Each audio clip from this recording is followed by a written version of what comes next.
Matt, tell us about the situation for you when this magnitude 8.9 hit.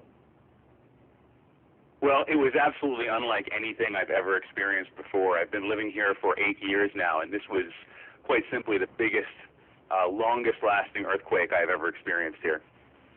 And that's it, because Kyung La, our reporter there, was saying that she thought it was 4 to 5 minutes. Was that your sense as well? Oh, yes, the ground was rolling for an extended period of time. I wasn't exactly sure what to do or where to go. I'd never been prepared for anything like this. My wife and I stood outside and basically held on to the outside of our house. You couldn't even stand up. I mean, literally at the peak of these waves that were washing over the ground, you literally could not stay on your feet. You had to kind of crouch down in a ball or put your back against something so you didn't fall. And that's exactly what we did for the length of the duration of it, which I would say was about probably a minute to 2 minutes. It felt like a lot longer than that, let me tell you. Indeed. And are you saying that you live there, or that you're actually traveling there? I actually live here. I've lived here for the last 8 years, and I live on the west side of the city in a little section of Tokyo called Kichijoji. And yes, there are earthquakes from time to time, but we have never, ever felt anything on the magnitude, the literal magnitude of what we experience today. And that's exactly the story we're here. Now, Matt, as we are talking, we are looking at this extraordinary wave, another tsunami wave, moving toward the Japanese coast. And where are you located? Are you away from any threat of the tsunami coming ashore?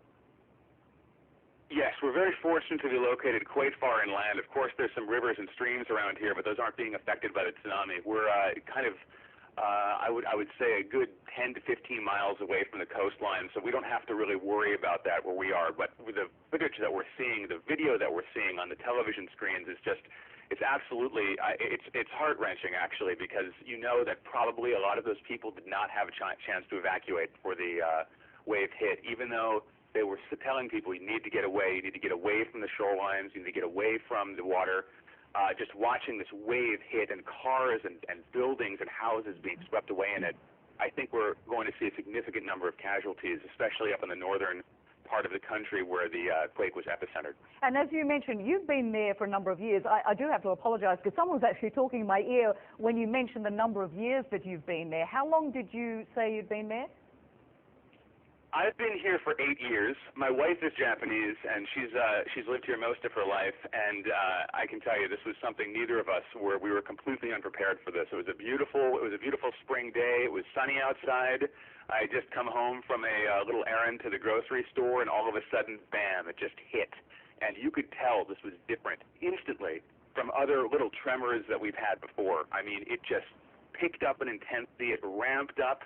The gentle shaking, and things started coming off the shelves, things started falling off our desks, and you could hear this strange, eerie creaking sound of all of the buildings all around us as they were kind of shaken by this, by the tremor of the ground. And it was something I hope I never have to hear again, but unfortunately we keep getting aftershocks.